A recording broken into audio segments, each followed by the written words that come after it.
ओम शांति।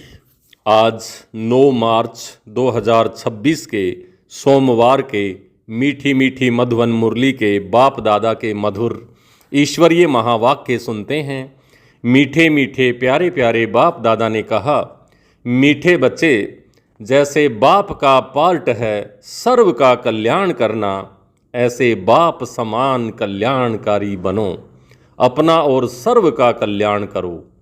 मीठे बच्चे, जैसे बाप का पार्ट है सर्व का कल्याण करना, ऐसे बाप समान कल्याणकारी बनो, अपना और सर्व का कल्याण करो। प्रश्न है, बच्चों की किस एक विशेषता को देख बाप दादा बहुत खुश होते हैं? उत्तर है, गरीब बच्चे बाबा के यज्ञ में 8 आना 1 रुपया भेज देते हैं। कहते हैं, बाबा इसके बदले हमको महल देना। बाबा कहते, बच्चे यह 1 रुपया भी शिव बाबा के खजाने में जमा हो गया, तुमको 21 जन्मों के लिए महल मिल जाएंगे। सुदामा का मिसाल है ना, बिगैर कौड़ी खर्चा तुम बच्चों को विश्व की बादशाही मिल जाती है। बाबा गरीब बच्चों की इस विशेषता पर बहुत खुश होते हैं। गीत चला, तुम्हें पाके हमने जहां पा लिया, जमी तो जमी आसमां पा लिया। ओम शांति।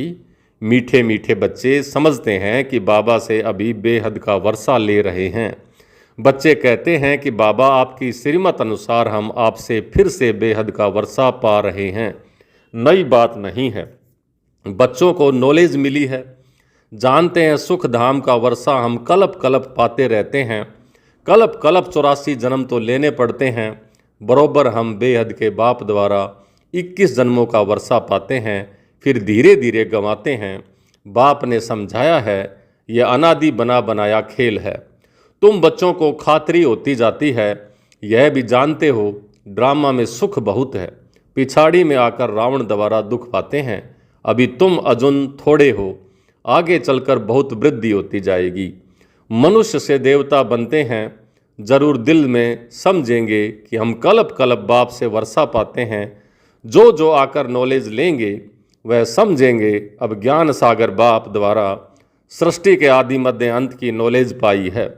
बाप ही ज्ञान का सागर पतितों को पावन बनाने वाला है, अर्थात मुक्ति जीवन मुक्ति में ले जाने वाला है। यह भी तुम अभी जानते हो।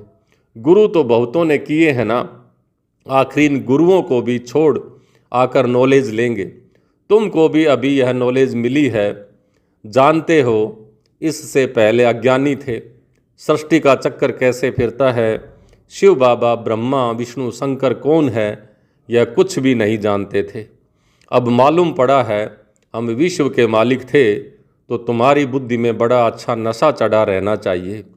बाप को और सृष्टि चक्र को याद करते रहना चाहिए। अलफ और बे बाप समझाते हैं, इनसे पहले तुम कुछ नहीं जानते थे ना, न बाप को और न उनकी रचना को जानते थे। सारी सृष्टि के मनुष्य मात्र बाप को और न ही रचना के आदि मध्य अंत को जानते हैं। अभी तुम शूद्र से ब्राह्मण बने हो, बाप सब बच्चों से बात कर रहे हैं। कितने ढेर बच्चे हैं, सेंटर्स कितने हैं? अभी तो सेंटर्स खुलेंगे, तो बाप समझाते हैं कि आगे तुम कुछ नहीं जानते थे, अब नंबरवार पुरुषार्थ अनुसार जान चुके हो। यह भी जानते हो अभी हम बाप द्वारा पतित से पावन बन रहे हैं, और तो पुकारते रहते हैं तुम हो गुप्त। ब्रह्मा कुमार ब्रह्मा कुमारी कहते हैं, परंतु समझते नहीं हैं कि इन्हों को पढ़ाने वाला कौन है। शास्त्रों में कहाँ लिखा हुआ नहीं है। वही गीता के भगवान शिव ने आकर बच्चों को राजयोग सिखाया है। यह तुम्हारी बुद्धि में आता है ना, गीता भी तुमने पढ़ी होगी, यह भी अभी समझते हो। ज्ञान मार्ग बिल्कुल अलग है। विद्युत मंडली से जो शास्त्र आदि पढ़कर टाइटल लेते हैं, वह सब भक्ति मार्ग के शास्त्र हैं।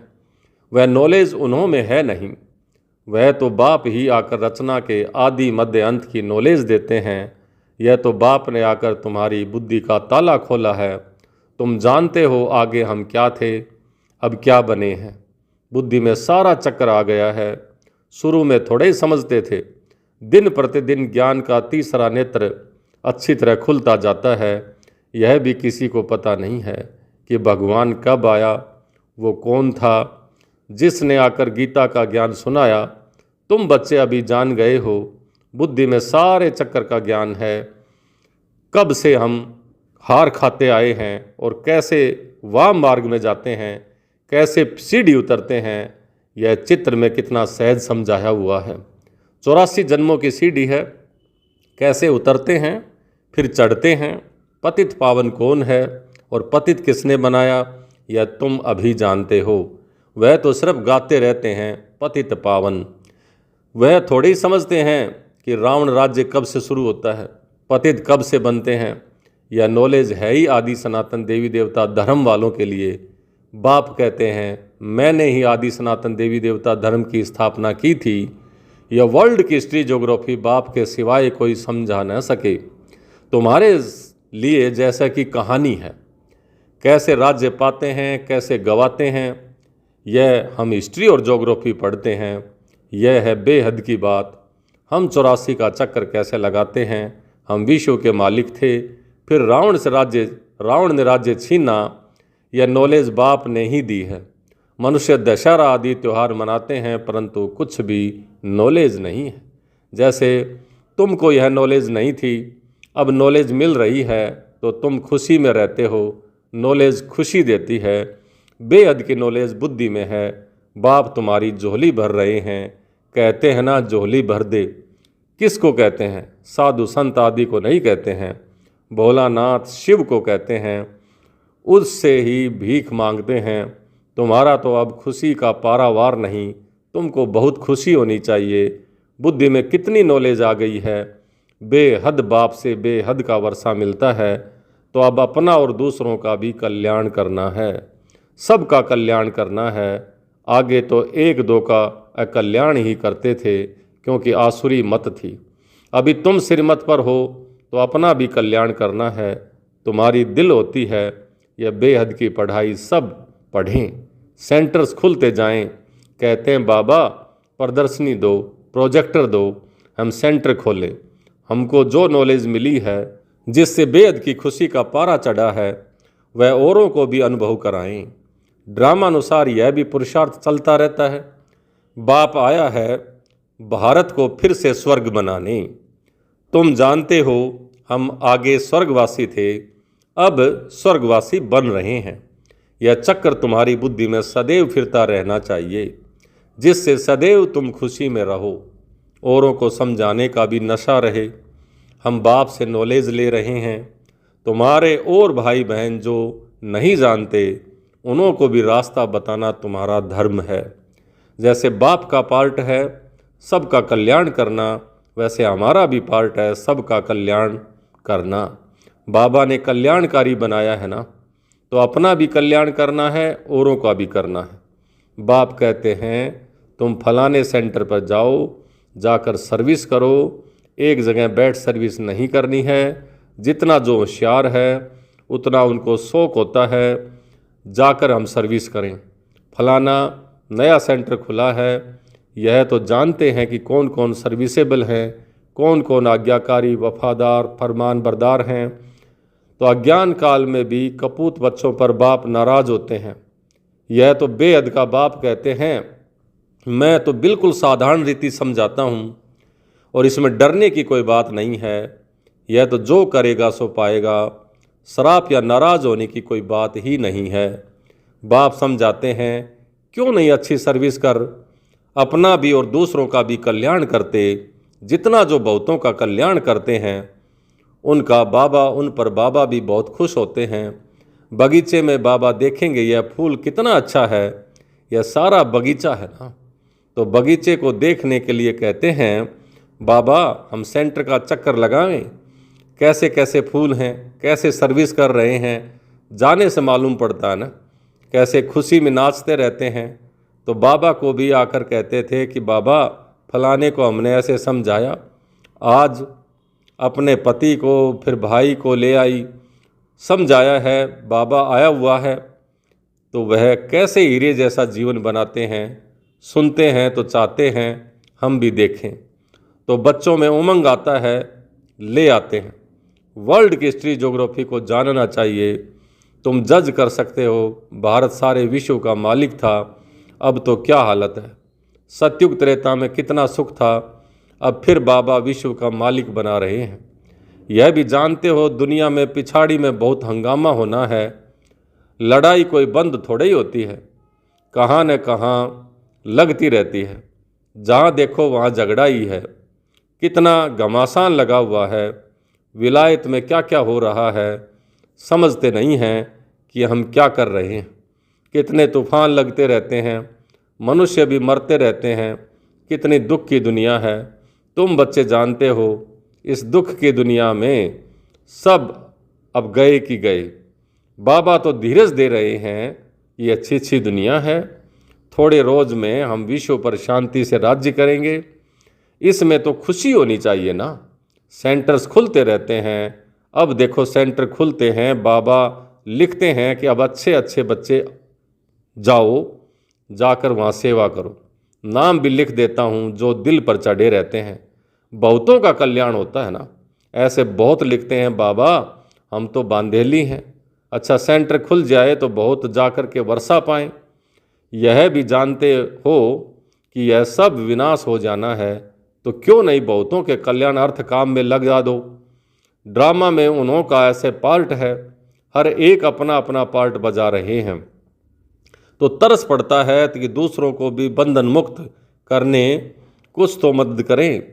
वह भी वर्षा ले ले में बाप को कितनी फिकरात रहती है। सब काम चिता पर बैठ जल मरे हैं। सारा कब्रिस्तान हो पड़ा है। कहते भी हैं अल्लाह आकर कब्रिस्तान से जगह हमको ले जाते हैं। तुम अभी समझते हो रावण ने कैसे हराया है, आगे थोड़ी समझते थे। हम जौहरी लखपति हैं, इतने बच्चे हैं, नशा तो रहता है ना। अभी समझते हैं हम पूरे पतित थे। बल पुरानी दुनिया में कितने भी लखपति करोड़पति हों, परंतु यह सब है कोड़ी मिसल। अब गए कि गए। तो माया भी कितनी प्रबल है। बाप कहते हैं बच्चे सेंटर खोलो, बहुतों का कल्याण हो जाएगा। गरीब जल्दी जागते हैं, धनवान जरा मुश्किल जागते हैं। अपनी खुशी में ही मस्त रहते हैं। माया ने एकदम अपने वश में कर लिया है। समझाने से समझते भी नहीं, और कई समझाने से समझते भी हैं, परंतु छोड़ें कैसे। डर लगता है कि इन्हों को मुआफिक सब छोड़ना पड़ेगा। तकदीर में नहीं है तो फिर चल नहीं सकते हैं। जैसे कि छुटकारा पाना हो तो छुटकारा पाना ही मुश्किल है। उस समय वैराग्य आता है, बरोबर छी दुनिया है, फिर वहाँ की वहाँ रही। कोटों में कोई निकलते हैं, बॉम्बे में सैकड़ों आते हैं। कोई कोई को रंग लगता है, समझते हैं भविष्य के लिए कुछ बना लेवें, कोड़ी बदले हमको हीरा मिल जाएगा। बाप समझाते हैं ना, बैग बैगेज सारा ट्रांसफ़र करो स्वर्ग में, वहाँ 21 जन्म के लिए तुमको राज्य भाग्य मिलेगा। कोई कोई 1 रुपया 8 आना भी भेज देते हैं। बाप कहते हैं 1 रुपया भी तुम्हारा शिव बाबा के खजाने में जमा हुआ, तुमको 21 जन्मों के लिए महल मिल जाएंगे। सुदामा का मिसाल है ना। ऐसे ऐसे को देख बाबा को बहुत खुशी होती है। बिगैर कोई खर्चा तुम बच्चों को विश्व की बादशाही मिलती है। लड़ाई आदि की इसमें कुछ बात नहीं, वह तो थोड़े टुकड़े के लिए भी कितना लड़ते हैं। तुमको सिर्फ कहते हैं कि मन मना भवै, बस यहाँ बैठने की भी दरकार नहीं है। चलते फिरते बाप की और वर्षे की याद करो, खुशी में रहो, खान पान भी शुद्ध रखना है। तुम जानते हो हमारी आत्मा कहाँ तक पवित्र बनी है, जो फिर जाकर प्रिंस का जन्म लेंगे। आगे चल दुनिया की हालत बिल्कुल ही खराब होनी है। खाने के लिए अनाज नहीं मिलेगा तो घास भी खाने लगेंगे। फिर ऐसे थोड़े ही कहेंगे कि माखन बिगर हम रह नहीं सकते हैं, कुछ भी नहीं मिलेगा। ऐसी परिस्थितियां होंगी। अभी भी कितनी जगह पर मनुष्य घास खाकर गुजारा कर रहे हैं। तुम तो बहुत मौज में बाबा के घर में बैठे हो। घर में बाप पहले बच्चों को खिलाते हैं ना। ज़माना बहुत ख़राब है, यहाँ तुम बहुत सुखी बैठे हो। सिर्फ बाप को और वर्षे को याद करो, अपना और का भी कल्याण करना है। आगे चल आपे ही आएंगे, तकदीर जागेगी। जगनी तो है ही ना, बेहद की राजधानी स्थापन होनी है। हर एक कल्प पहले मिसल पुरुषार्थ करते हैं, बच्चों को तो बहुत खुशी में रहना चाहिए। बाप दादा का चित्र देखते ही खुशी में रोमांच खड़े हो जाने चाहिए। वह खुशी का पारा स्थायी रहता नहीं है, रहना चाहिए। अच्छा, मीठे मीठे शिकल दे बच्चों प्रति माता पिता बाप दादा का याद प्यार और गुड मॉर्निंग। रूहानी बाप की रूहानी बच्चों को नमस्ते। हम रूहानी बच्चों की रूहानी बाप दादा को याद प्यार, गुड मॉर्निंग और नमस्ते। धारणा के लिए मुख्य सार: पहला, सदा अपार खुशी में रहने के लिए बेहद की नॉलेज बुद्धि में रखना है। ज्ञान रत्नों से अपनी झोली भरकर अपना और सर्व का कल्याण करना है। नॉलेज में बहुत बहुत होशियार बनना है। दूसरा, भविष्य 21 जन्मों के लिए राज्य भाग्य का अधिकार लेने के लिए अपना बैगेज सब ट्रांसफ़र कर देना है। बस छिछी दुनिया से छुटकारा पाने की युक्ति रचनी है। आज का वरदान: एक बाप के लव में लवलीन रह सदा चढ़ती कला का अनुभव करने वाले सफलता मूर्त भवै। एक बाप के लव में लवलीन रह सदा चढ़ती कला का अनुभव करने वाले सफलता मूर्त भवै। सेवा में वह स्वयं की चढ़ती कला में सफलता का मुख्य आधार है एक बाप से अखुट प्यार।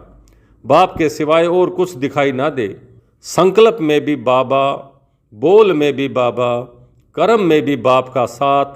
ऐसी लवलीन आत्मा एक शब्द भी बोलती है तो उसके स्नेह के बोल दूसरी आत्मा को भी स्नेह में बांध देते हैं।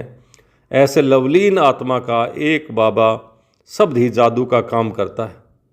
वह रूहानी जादूगर बन जाती हैं।